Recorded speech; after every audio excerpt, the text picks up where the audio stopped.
Hey, what's up? Michael L. Day off today. So instead of doing playing, I figure I'd do some thinking and some plotting and some planning. New release coming out in a couple of days, hopefully the week of the 21st, so get ready for that. And kind of just sitting in the lab today, just thinking about plotting my next move and what's getting ready to happen, because it's about to be large, so stay tuned for that. I kind of just wanted to give you a little background about me, what I do, how I got here, and basically what makes Michael L. Michael L.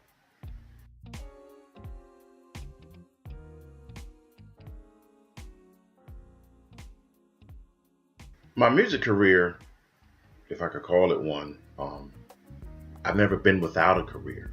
Coming from a great big musical family, father was an awesome musician, blues guitar player, harmonica, whole Delta blues thing. Mom was a good singer, great singer in church. All my siblings, all my brothers and sisters are all singers and or musicians. And so we all found ourselves playing music in my dad's church. At one point, we were all his musicians. So there were some pivotal points and moments for me to where my musical palette was just framed right there in my dad's house. So I can attribute that to my foundation. That's where my career started. And then later on, I got into production and recording in my early teenage years and had some pivotal moments. So which brings me to where I am now. I've always made music. I always will make music, and I love music, and music loves me.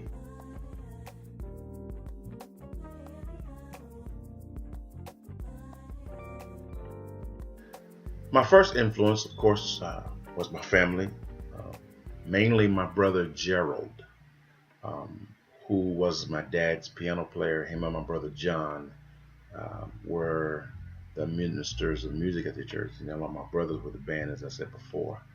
But Gerald was the one who challenged me in my piano playing and said, "Mike, you need to study jazz." Much to the chagrin of our Christian forefathers, but I did, and I took his advice. Amazingly, though, my mother was a real big catalyst in it, because she told me, I want you to play piano. I started off as a drummer. Still love those rhythms.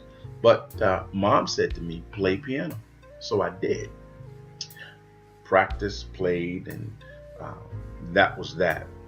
Now, as I started getting into more keyboard playing, one of the biggest influences right up top of my head is Mr. Jeff Lorber. Jeff, shout out to you, sir. Your style changed my life. Jeff Lorber, Hubert Powell, Tim Johnson, these are the kind of guys that kind of just formed my sound and my style as to what I do now. These guys are still playing. These guys are still in the business, still quite active. And so, matter of fact, I had a chance to sit with Jeff Lorber and take a lesson. Awesome experience.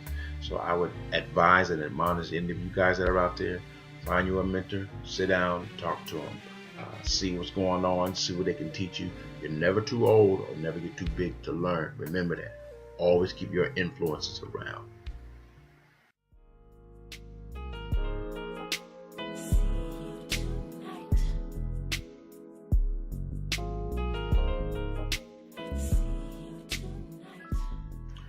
My first record, Grown Folks Business, was basically a compilation of music that I had sitting around for a while. I didn't really concentrate pianistically on a whole lot of blazing solos. I wanted to write some music that was atmospheric, that just added itself or lended itself to, let's just say, more amorous atmospheres, if I can put it that way. You know what I'm talking about if you're grown. And I just kind of wanted to make some music that was nice for people to chill, relax to, come home from a long, hard day to that one special person. That's what I really wanted. And so we were able to do that. My fabulous co-producer and vocalist, who I refuse to do anything without, Tamara. We'll get to that later. But yeah, that's kind of why I did Grown Folks Business, and it's still selling. Thank you. And so, it's still available. So if you guys want to pick that up, you can pick it up as well. Grown Folks Business for people who are grown.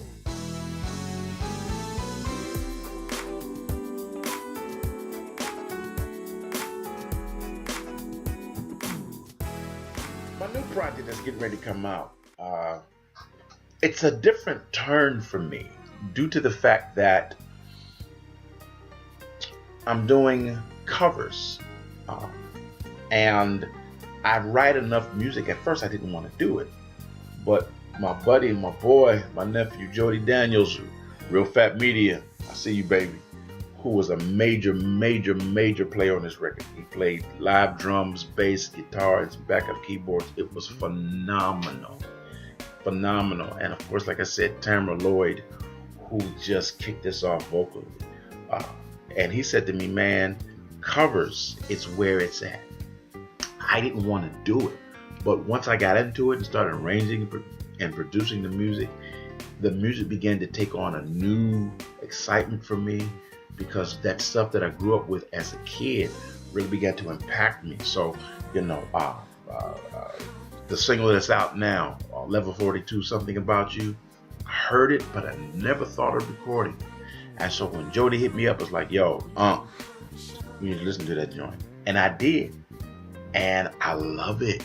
This is going to be a great album. It's going to be a fun project.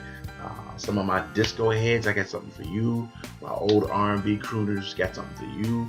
And it still got a couple of Michael L. Grown Folk pieces on there. So, I haven't left my original project, my original style. That's still there. So I'm really looking forward to this one. Drops in a couple of days. Get ready for it. Grown by Nature. Hey, Joe, thanks for that title, man. Grown by Nature. Y'all pick that up. It's going to be sweet.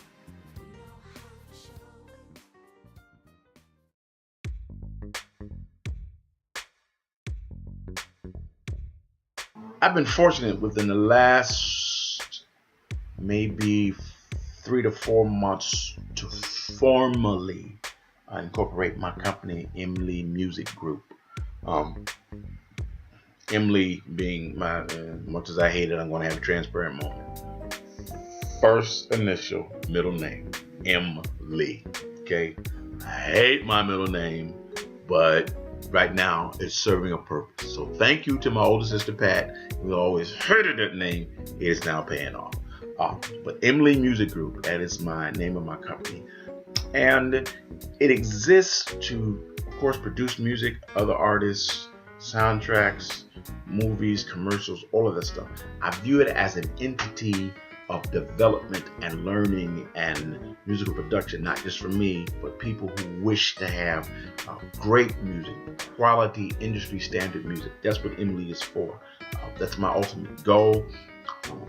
Maybe even turn it to a legitimate label if I can get some good distribution things happen and talk to the right people, So that's kind of what I want to do with Emily Music. Of course, it's going to promote and record all of my future projects, whether it be jazz, gospel, which is still my first love, maybe some country, some rock, whatever we can get into to produce effectively. Emily Music is for the purpose of doing that. Music. Got some things that I'm working on, some other things that I have in development, and I'm looking forward to a great future. And I wish you guys could stay with this ride with me, enjoy this journey with me, because I promise you, Emily is going to give you some stuff that's going to be innovative, a lot of ingenuity, a lot of inspiration. That's what music should do. Music should inspire you. It should make you want to do better. Make you more than just, nod your head and groove and dance or whatever. But a good piece of music should get inside your head, inside your heart, and inside your guts and your spirit to make you be a better person. So that's what Emily Music is about. Like I said, new project drops. The target date is the 22nd. Okay, target date is the 22nd. Y'all get ready. Grown by Nature. Pick it up. It's going to be sweet. Michael L. I'm out.